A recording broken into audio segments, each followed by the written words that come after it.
Good morning. This is Bill from Auto Europa Naples, and I'm back where I want to be. Finally, after a week of, Honda Accords and Priuses and, pretend sports sedans, I have this 2011 BMW 335i Cabriolet. The 335 is significant, the Cabriolet is significant, and this is just a fantastic car all around. I'm more of a Mercedes guy than a BMW guy. I'm the first guy, so, kind of a Ford versus Chevy, Saab versus Volvo. There's all these age-old rivalries that just go back and back, but none go further back than well, that's maybe some do. Anyway, BMW and Mercedes, their rivalry goes back a long, long way. And BMW has built some fantastic cars. In fact, it's very fair to say that BMW makes more of a driver's car, a car built by engineers for engineers, and there isn't a car guy alive who does not appreciate the qualities that the 3 Series have. It's why it's made it such a favorite from so many automotive journalists for so long. It's just a total honor student. It does everything perfectly. And the E90 series, this one's an E93, denoting Cabriolet, is just one of the finest 3 Series convertibles they ever made. You can see the styling is absolutely gorgeous. This one was refreshed for this model year 2011. It got a different front bumper, headlight grille treatment, different rear bumper treatment, different wheels, kind of spaced the car out, made it look a little bit wider even though it wasn't. Did make it about an inch or so longer than the prior ones. It's got these gorgeous turbine 18-inch alloy wheels. This one's finished in space gray metallic. And speaking of this particular car, I'm very careful about the cars that we deal in. I don't like to deal in junk. I mean, sometimes you take a trade-in, you end up with something, and oh God, you don't necessarily love it. But when I'm going out to pick a car, I pick the finest stuff I can find. And amongst those, even then, sometimes there are just standouts, and this is one of those cars. The guy who owned this thing, it's a one-owner car, must have been the most anal-retentive, irritating son of a bitch on the planet. I mean, I bet he would beat his kid to death if he slammed a door, if somebody scratched the leather, or, did something untoward. You know what? He probably wasn't even with Eddie. No way a guy this particular, or a woman this particular, could have a significant other. They would just leave after minutes. So, this thing is just remarkable in terms of its quality and condition.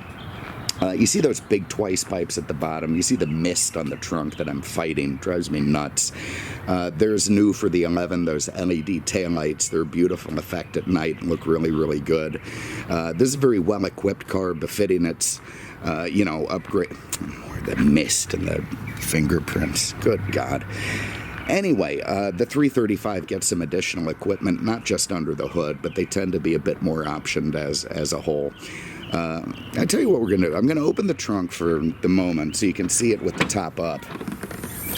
You feel that little pinchy guy there. There's also a place, I don't know, there's somewhere in here you can put a key to open it, but there's your rear view camera. You just pinch that guy and it releases. You've got this big partition you can lift up and move forward, and now you've got a place to put stuff. There's also a pass-through into the rear seats. There's the original mats. I wouldn't have expected anything else from this guy. And anyway, you get a pretty good amount of storage space. Now, if you're golfing, you can leave that partition up and put the bags across there, but then of course without that partition coming back down, the top will not work. But you can't always have your cake and eat it too. So there you see the books. I did put those in a baggie. The guy wasn't that anal. Down it goes. You'll hear it suck it down as well. Nice. Okay, so now what we can do is get this car in the position that makes it fun. And what we're going to do is run the top down. This has comfort access, which is a keyless system. So I can just press and hold. Oh, that's the lock button. Let's press and hold the unlock button. And you see the windows start going down. And the top just does this beautiful symphony of folding aluminum panels. It's absolutely gorgeous to watch. and just works fantastically well. Now, by virtue of this design, you also get terrific rear visibility out of this car, top up or top down, of course, and it just all works very nice. The only drawback for some people is that it just doesn't really look like a convertible when the top's up. Not everybody knows it, but not much of a drawback, truly. Anyway, top down, the car just looks beautiful. It continues a line of BMW 3 Series convertibles dating back to the 80s, and just becomes a very handsome piece. All right, let's get under the hood.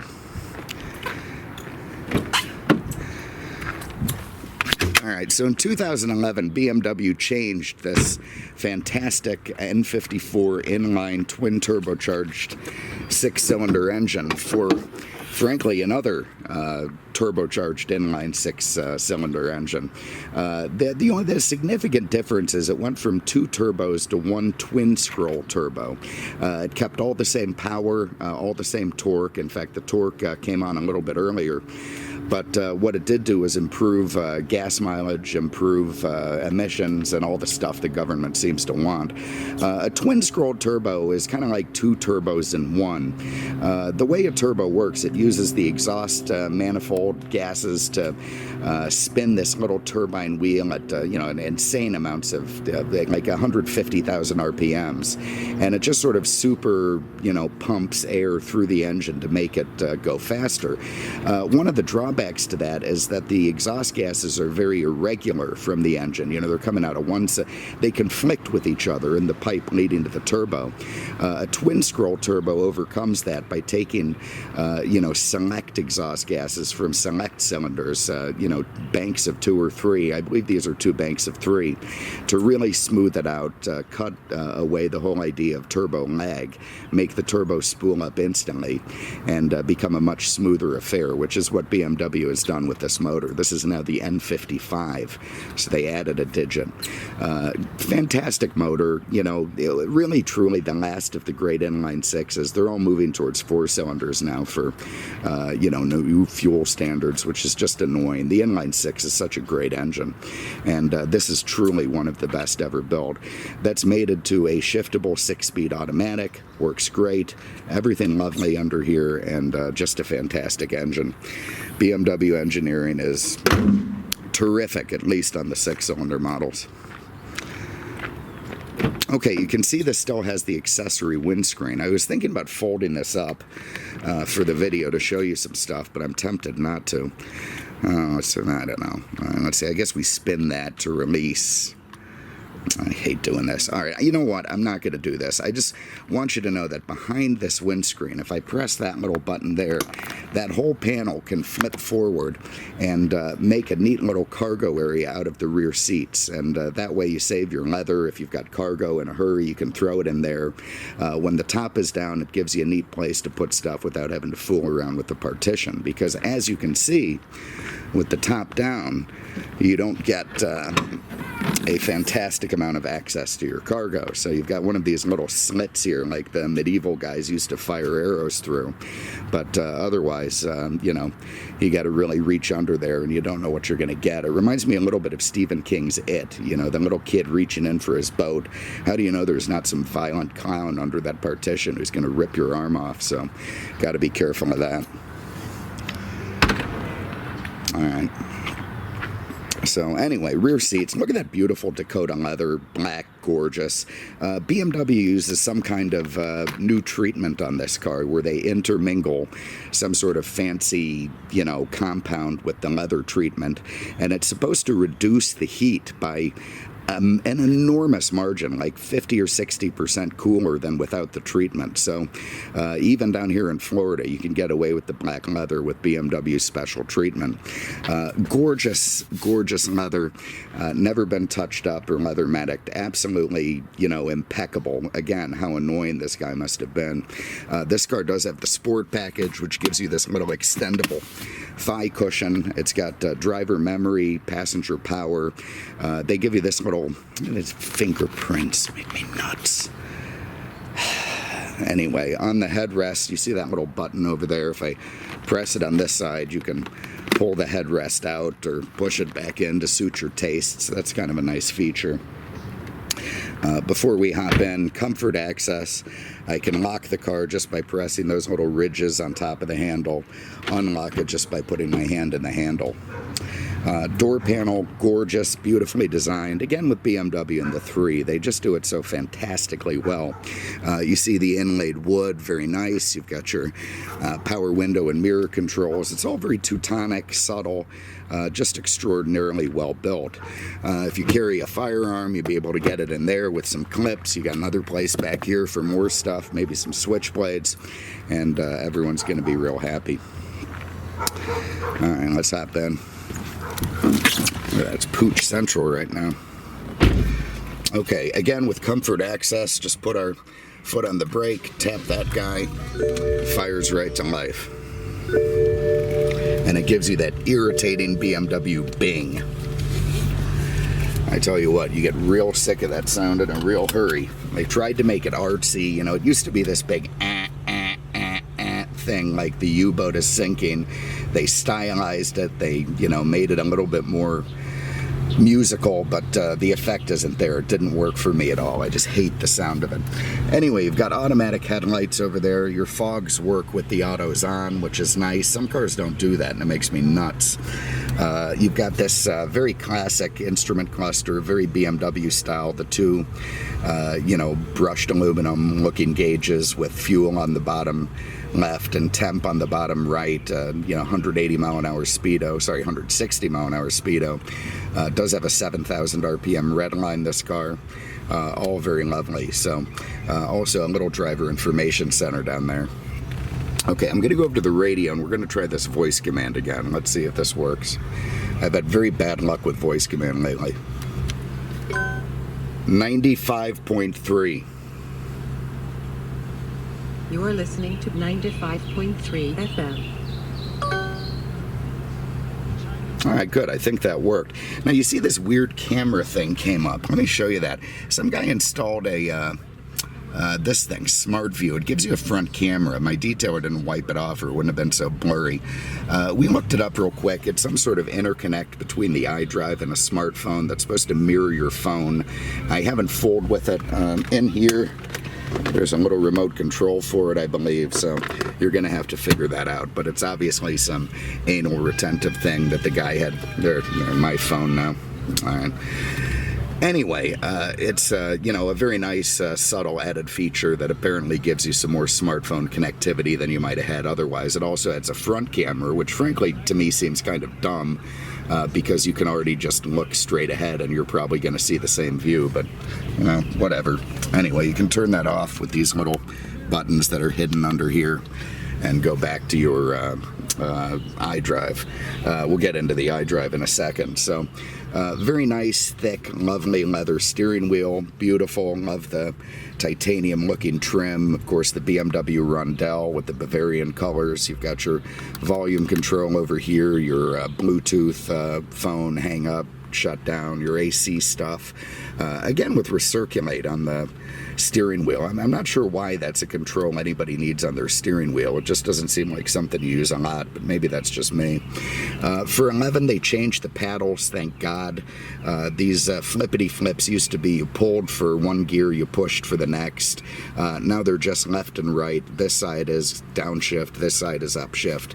Much more intuitive and a good change for BMW.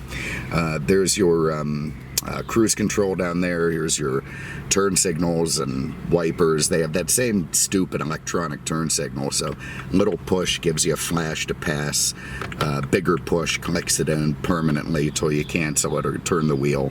BC, that changes your little display here to give you different stuff on the, you know, average miles per hour, miles per gallon, that kind of thing. And there I go, changing the turn signals. Over here you got your wiper controls with your wash. They are automatic wipers, so they'll come on and off with the rain. Okay, so having the iDrive, it adds this little hump to the dashboard and gives you this big screen here with a bunch of different stuff. Also, in response to complaints, they did add a series of buttons around the iDrive control, which is nice. Now you can just direct access navigation, boom, telephone, nice, radio, good. Before you had to go through this big, long, stupid thing to get to all those things. If you click the menu, it no longer is moving left, right, up, and down. It's just spinning to find what you want. And apparently you can get into a bunch of stuff. I mean, there's like 2,807 settings that you can fool with on Idrive. I'm not going to do any of them beyond what I've done. If you buy the car, have some fun with it. Here's your hazard switch, your lock and unlock. Works just like in a 68 Buick. Dynamic traction control. If you want to do some donuts, you can turn that guy off. Get a little AC going. Dual side climate control, all very nice. Heated seats, not good for me right now, but it's there. In-dash CD changer, lovely. This does also have the parking sensors, so you can turn those off if they're beeping at you. Little bin to put your phone or cigarettes or whatever. Here's your shifter, as well as the flippity paddles. You can move it over to the left like that and bang your way through the gears. You see we're going M1, M2, M3, so on and so forth. That's another top control to do it, you know, by finger instead of the button. The key fob, and works great. Over here you've got these sort of ridiculously over-engineered cup holders. I had a cup in there, that's why there's a little moisture on the way here. A little bottle of water. You know, they work for now, but you know, again, that's just because of the way the guy owned this car. If you're hard on those things at all, you'll break them in no time. Premium package gives you this compass in the rearview mirror. It's also self-dimming. You have BMW's ridiculous big, what do they call it, a reindeer nose, or I think it looks like the Kojak police bubble. So if someone tries to break in your car, that's going to start flashing. All your lights up there. You got these great little visors, little mini visors, but they work. And, you know, just very nice. I also like the wood trim and the leather on the dash. Here's a dumb thing from BMW. Okay, it has an electric release glove box. Why? Why? I mean, I get that you want it to lock with the car, you know, but I mean, give me control over it. Just let me lock it with a key. I don't see why you have to re-engineer a glove box. And surprise, surprise, it's one of the things that often breaks on these cars is the little electric latch goes off. So you can't get in and grab your 9mm when you need it the most. Anyway, working for now, so we're in good shape. I don't know if I should run with the top down. I think that's going to screw us up on wind noise, so let me just put that up again. I think we got to be in park, do we? No. What am I doing? Going the wrong way. Okay, so when I pull up on the button, up goes the trunk from the rear. Up comes that beautiful aluminum hardtop. Down goes the trunk. And then our two-step movement at the same time, which just looks great. Seals into place. Hear all the motors locking it down. Sorry for the shaking camera. Too much coffee and I'm getting old. All the windows go up and it's nice stuff. And I tell you, look at that rear visibility. It's, you know, the design of this car just makes it fantastic. And when the top is up, it really feels like you're in a steel top coupe without any convertible squeak or rattle or roll. All right, instant turbo and throttle response from that 6. Beautiful. Gorgeous road feel. You know, this is such a driver's car. You just feel so connected to the road. You know, it's not a harsh ride, it's a perfect ride. Really got to hand it to BMW on that. They just make a car feel so nice. All right, I don't know if we have any sport buttons or anything. I'm not going to look for one. Let's just hang a ride and let's see what we got.